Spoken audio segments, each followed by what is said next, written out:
আপু আপু আপনাকেও সুন্দর লাগছে। Thank you. আমি জানি so beautiful woman and right now আমাকে খুবই সুন্দর লাগছে বিকজ আমি মেকআপ করা। আমি উইদাউট মেকআপ আছে উইদাউট মেকআপ?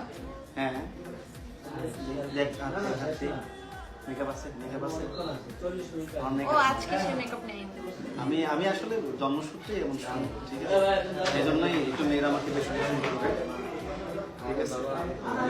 এই এই সাকিবের গান সাকিব ভাই কই? ফিকশনের হিরো ছিল হচ্ছে সাকিব সিদ্দিক। আমরা এই ফিকশনটা নিয়ে আমরা যখন এখানে আসি, এখানে এনভায়রনমেন্ট গুলো খুব ভালো লাগছে, বিশেষ করে চা বাগানের যে এনভায়রনমেন্টটা ছিল। তোমরা তো সাইড টপ করো না তো ভাই আমাদের নিশান ভাইয়ের সাথে একটু পরিচয় করাই দিই, ঠিক আছে? নিশান ভাই